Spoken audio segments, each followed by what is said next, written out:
Rezultatet e zgjedhjeve lokale të 19 tetorit në Maqedoninë e Veriut shënuan një kthes të rëndësishme në skenën politike shqiptare. Rezultatet treguan se BDI-ja është përballë një disfate historike që mund të shënojë fundin e epokës Ali Ahmetit, ndërsa Vleni po shfaqet si forcë e reufaqëse mes shqiptarëve në vend,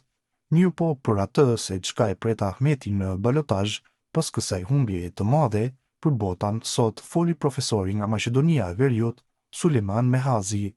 Sipas tij, fajtori për humbjen e BDI-s është pikërisht Ali Ahmeti, e kjo me sjelljet dhe gjuhën e tij të përdorur gjatë fushatës zgjedhore.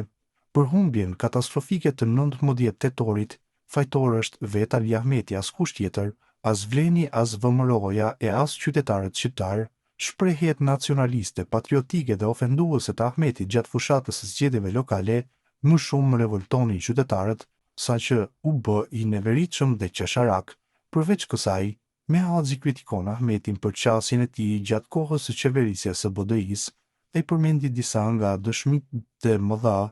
e të cilat u pasuan së fundmi me humbjen e thellë në bastione që njiheshin si të BDI-s. Zgjedhjet lokale kanë kuptimin e realizimit të projekteve të qytetarëve brenda komunave, nuk kanë kuptimin e projekteve kombëtare shtetërore, kështu që Ali Ahmeti në vend që të propagandonte para qytetarëve projektet komunale, ai merrej me çështje kombëtare, flamuri, gjaku, gjuha, marrëveshja e Ohrit, plus me një fjalor rrugaçërie të zagarëve, çakejve, lepujve, ai që tërbuar ishte saqë zgjedhjet lokale i transformojnë ato parlamentare. Fjalori i zbrazur e çmendurak gjatë fushatës i bëri që Ali Ahmeti pa thyeshëm të humbe dhe bastionet e tij 20 vjeçare, Çajirin, Sarajin, Te Arcën, Strugën, po dhe komunën e tij të Korçovës. Në fund ai tha se Ahmeti për 23 vjet radhasi, sa ishte në pushtet, asgjë nuk bëri për qytetarët e tij shqiptarë në Republikën e Maqedonisë së Veriut. Më 19 tetor, qytetarët me votat e tyre Ali Ahmeti e t'ia treguan rrugën